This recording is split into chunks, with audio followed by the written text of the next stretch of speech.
The break room clock glows 10:07 p.m. Its red digits the only color in a world of gray. I sign in, the pen heavy in my hand, and listen to the echo of my own footsteps as I start my rounds. Federal Storage Facility 19 is a place built for secrets. 40 minutes outside Columbus, surrounded by fields that never seem to end. The air always smells faintly of dust and old paper. I've worked here 3 years, and I've never seen another soul after midnight. Tonight, the break room feels colder. I set my thermos on the table, the metal clinking against the laminate, and notice something wedged behind the microwave, a flash of red in the dust. I reach for it, fingers brushing cold plastic. It's a binder heavier than it looks, stamped with a government seal. Section 7 Protocol. The cover reads, the words printed in red ink. I open it, careful, as if the pages might bite. Inside are rules. Not the usual no smoking, no cell phones kind. These are precise, urgent. Do not speak inside Section 7. Do not open any locker unless assigned. If you hear your name, do not answer. Each rule is underlined, some circled, some with frantic notes in the margins. One line stands out, written in shaky script. Don't let it hear your name. The ink is smeared, as if someone's hand trembled. I flip through the rest of the binder.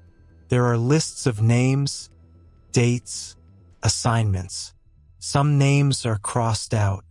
Some have question marks.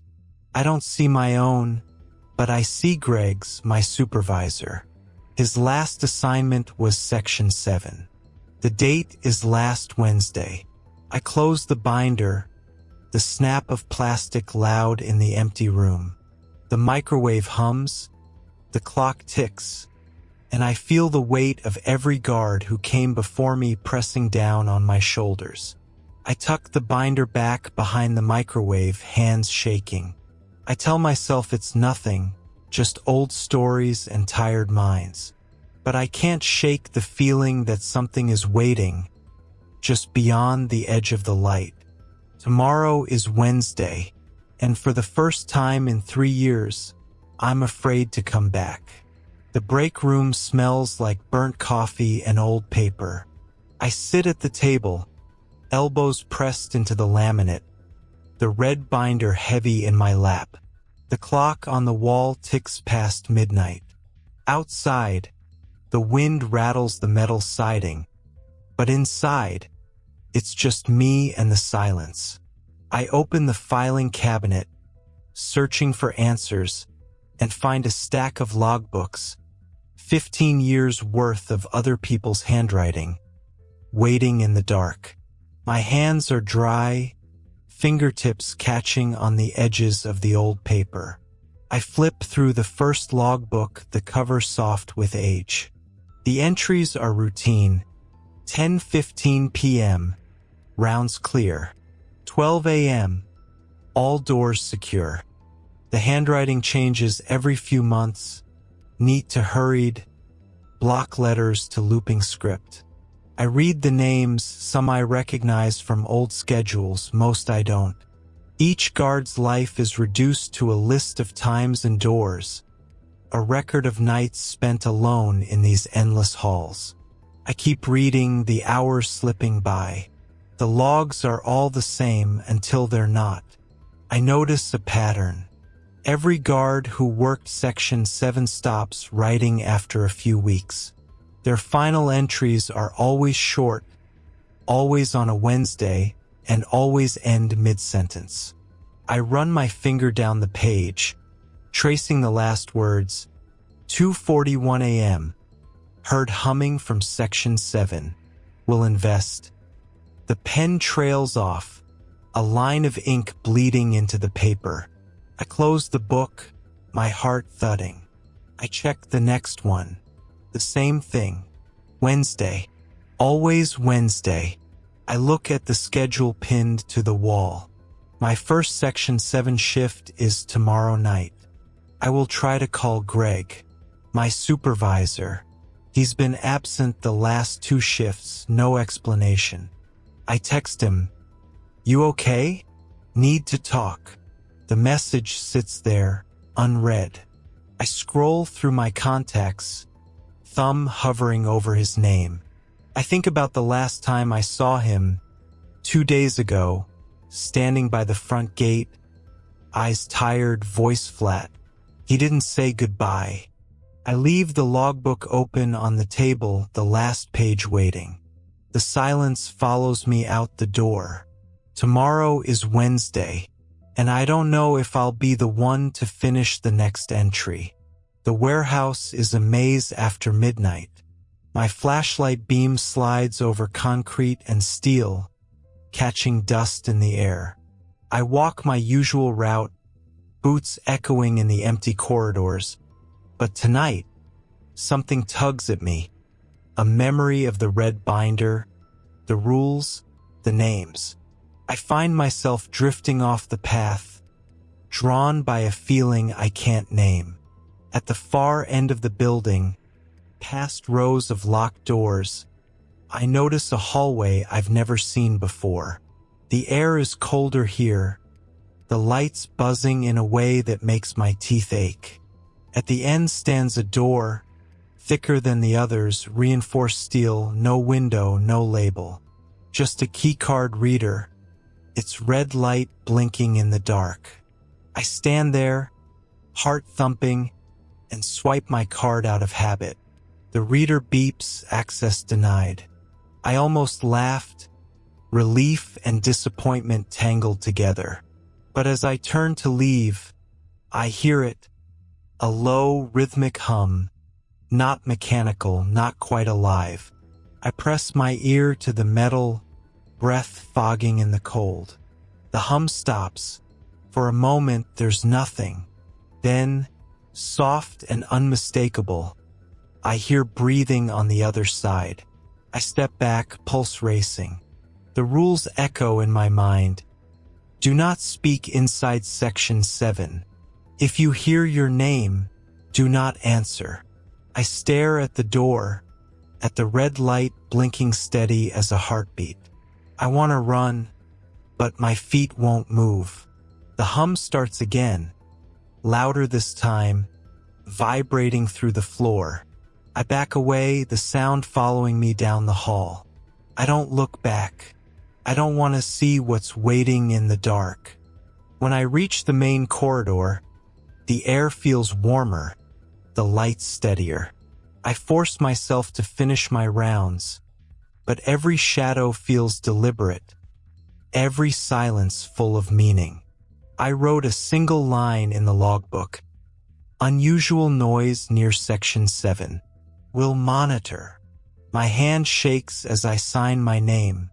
Tonight, I dream of humming, of doors that breathe, of red lights blinking in the dark.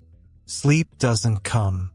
I lie in bed, staring at the ceiling, the hum from Section 7 still in my ears. When the sun rises, I don't go home. Instead, I drive across town, streets empty in the early light, to Greg's apartment. The building is old, bricks crumbling, windows clouded with dust. Newspapers pile up outside his door, the dates growing older with each layer. I knock, the sound flat in the hallway. No answer. I try the handle, unlocked. Inside, the air is stale, untouched. Greg's apartment is neat, almost staged. The only sign of life is the kitchen table, covered in papers. I step closer, heart pounding. Satellite images of the warehouse, blueprints, maps. Section 7 is circled in red marker, over and over. There are notes in Greg's handwriting. They're not objects. They're assignments. My eyes scan the table, searching for meaning. Beneath the maps is a list of names, guards, supervisors, people I recognize from old schedules. Each name has a date next to it. Some are crossed out. The last name is Greg's. The date is 2 days ago. I sit at the table, hands shaking. I think about the red binder, about the rules, about the way Greg looked the last time I saw him. I wonder if he knew what was coming, if he tried to warn me. I wonder if anyone would notice if I disappeared. I take a photo of the list, my own name not yet written. I pocket it, feeling like a thief. The apartment is silent. The only sound is my own breathing. I leave the door unlocked behind me, the newspapers rustling in the wind. Driving back to the warehouse, the city feels distant, unreal. I grip the steering wheel, knuckles white, and try not to think about the date on the list. Tomorrow is Wednesday, and I'm next. The sky is bruised purple when I pull into the employee lot. I kill the engine, the silence pressing in. There's someone standing by my car. A woman, mid-20s, gray hoodie pulled tight, cigarette burning between her fingers but never reaching her lips. She watches me approach, eyes sharp, tired. "I'm Emma," she says, voice low. "Greg's sister." I freeze, unsure. She flicks ash to the ground, not meeting my gaze. "He called me 3 weeks ago, said he'd made a mistake, said he opened something he shouldn't have." Her hands tremble. I haven't heard from him since. I want to tell her to leave, to forget this place, but the words catch in my throat. Instead, I find myself telling her everything. The red binder, the logbooks, the humming behind the door. She listens, silent, her face unreadable. When I finish, she looks at me, eyes shining in the early light. "My brother wasn't the first in our family to work here," she says. "My father did too. He disappeared when I was a kid. My mother never talked about it." The wind picks up, carrying the smell of rain. Emma drops her cigarette, crushing it under her heel. Whatever's in there, it's not just a job. It's a claim, a debt. I nod, not trusting myself to speak. She steps back, hands in her pockets. "Be careful, Carter. They don't let people leave with answers." She walks away, her shadow stretching long across the pavement. I watch her go, the warehouse looming behind me, silent and patient. Tonight, I start my shift with a new kind of fear. The warehouse feels different now. Every shadow seems to move. Every silence feels loaded. Emma waits in her car outside the fence, headlights off, a silent witness. I walk my rounds, flashlight trembling in my hand. I pass the observation window overlooking the storage floor, a thick pane of reinforced glass. Usually, it reflects nothing but rows of metal doors and my own tired face. Tonight, I see something else. Faces, dozens of them, faint and distorted, pressed against the glass from the other side. Their eyes are wide, mouths open in silent screams. I stumble back, heart pounding, breath fogging the glass. I blink and they're gone. The window shows only my reflection, pale and shaken. I radio the front desk, voice barely steady. No answer. The static hisses in my ear. My phone buzzes. Unknown number. I hesitate, then check the screen. It's a photo me standing at the window taken seconds ago. The message beneath it reads, "Section 7 knows you're coming." I look around, the warehouse suddenly too big, too empty. I pocket the phone, hands shaking. I finish my rounds, every step heavy, every shadow suspect. When I return to the break room, Emma is gone. The parking lot is empty. The only sign of her, a crushed cigarette on the asphalt. I sit at the table, staring at my reflection in the window, waiting for dawn. The faces linger in my mind, pressed against the glass, waiting. Just after midnight, headlights sweep across the lot. A black sedan glides to a stop by the front entrance. A woman steps out, tall, sharp suit, hair pulled back, a tablet in her hand. She moves with purpose, heels clicking on the concrete. She introduces herself as Dr. Miriam Voss, Night Operations Supervisor. Her voice is smooth, practiced. "I'm here to evaluate protocol compliance," she says, eyes never leaving mine. I ask about Greg. She smiles, but it doesn't reach her eyes. "Greg was reassigned," she says. "You've been selected for advanced clearance." She hands me a new keycard, matte black, heavier than the others. "Section 7, she says. "Your shift starts in 6 hours." I turn the card over in my hand. No name, just a number printed in red. I glance at her badge, no photo, just a number, also in red. She leans in, voice low. "The rules are clear. Follow them exactly and you'll be fine." She taps her tablet, then turns to leave. I watch her walk away, the night swallowing her silhouette. I stand in the empty lobby, the black keycard cold in my palm. The rules echo in my mind, each one a warning. I look at the clock. 6 hours until my first Section 7 shift. I wonder if Greg stood here holding the same card, feeling the same dread. It's 2:47 a.m. I stand outside Section 7, the black keycard heavy in my hand. The hallway is colder here, the lights dimmer, the hum louder. I swipe the card. The reader blinks green. The door opens with a hiss, air spilling out, stale, metallic, old. Inside, the corridor stretches long and narrow, lined with numbered lockers. Each one sealed, each one humming softly. I pull out the printed rules, the red ink stark in the dim light. Rule number 1. Do not speak while inside Section 7. Rule number 2. Do not open any locker unless assigned. Rule number 3. If you hear your name, do not answer. I take a breath, the air sharp in my lungs, and step inside. The door seals behind me, the sound final.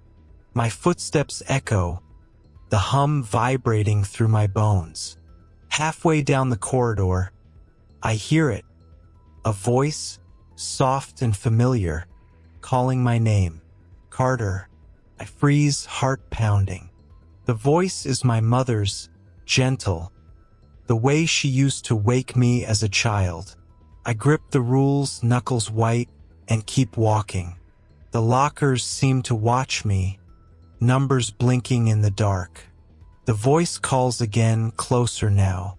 I bite my tongue, refusing to answer. The rules are clear. At the end of the corridor, I stop, breath shaking. The voice fades, replaced by the hum.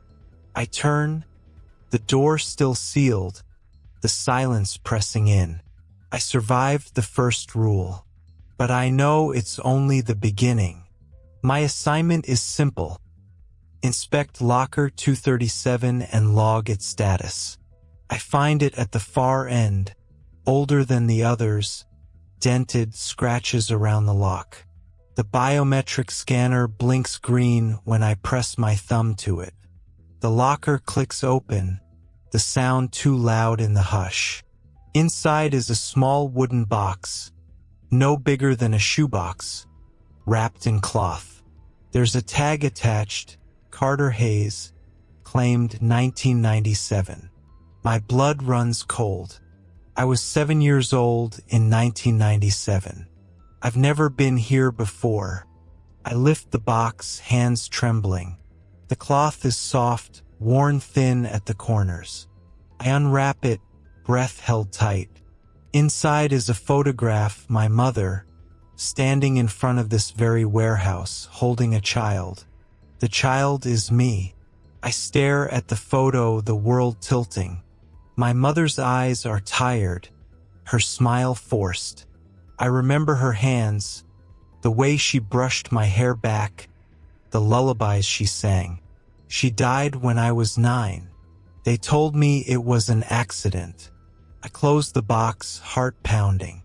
The rules forgotten, I ran out of Section 7, down the corridor, past the humming lockers.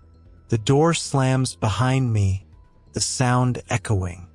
I clutch the box to my chest, the photograph burning in my hand. I need answers. I need the truth. I burst into the office, breath ragged, the box clutched tight. Filing cabinets line the walls, drawers labeled with names and numbers. I tear through them, searching for my mother's file, Linda Hayes. I find it, thin and worn, a single paperclip holding it together. I flip through the pages, hands shaking. Employment records, shift schedules, a photo badge. At the back, a note.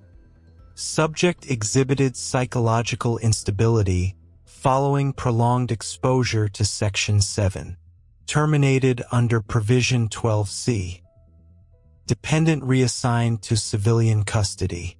I sit on the floor, the file open in my lap. My mother worked here. She was terminated. I was the dependent. I remember the day she died. Men in suits, voices low, hands on my shoulders. I never understood. Now I see the truth in black and white. I look at the box, at the photograph. My mother, standing in front of the warehouse, holding me. I wonder what she saw, what she knew. I wonder if she tried to warn me. I close the file, the paper soft with age. I take the box, the photo, and leave the office, the silence heavy behind me. Outside, the sky is pale, the first light of dawn creeping over the fields.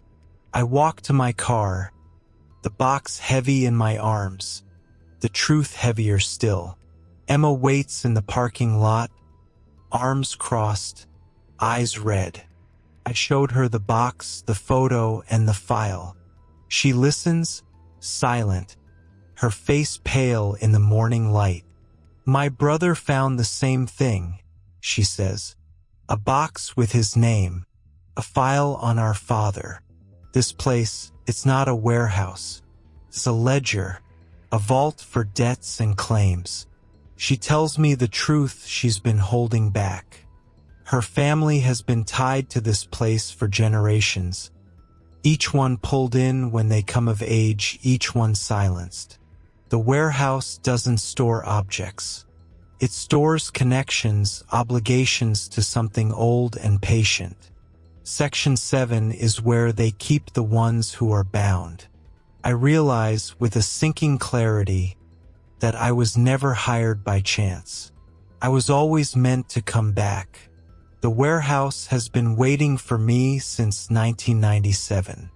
And now that I've opened the box, the claim is active. Emma takes my hand, her grip cold. You can't run from it, she says. None of us could. I look at the warehouse, at the sun rising behind it. I think of my mother, of Greg, of all the names in the logs. I know what I have to do. I sit in my car, the sun rising over the empty fields. Emma is beside me, silent, her eyes fixed on the warehouse. I hold the black keycard, the photograph of my mother, and the box with my name. I open the logbook, the last page blank. I write, 6:42 a.m., final entry. The rules were never meant to protect us. They were meant to prepare us. I think about my mother, about Greg, about all the names in the logs. I realize the only way to break the cycle is to go back inside. Not as a guard, but as someone who understands what Section 7 really is. I pocket the key card, kiss the photograph, and step out of the car. The air is cold, the grass wet with dew. I walk toward the warehouse, the door already open, the hum waiting. I pause at the threshold, heart steady. I look back at Emma, at the rising sun, at the world I'm leaving behind. Then I step inside. The door seals shut behind me. The logbook on the desk remains open, the last line waiting. If you're reading this, it's already too late, but maybe you can finish what I couldn't.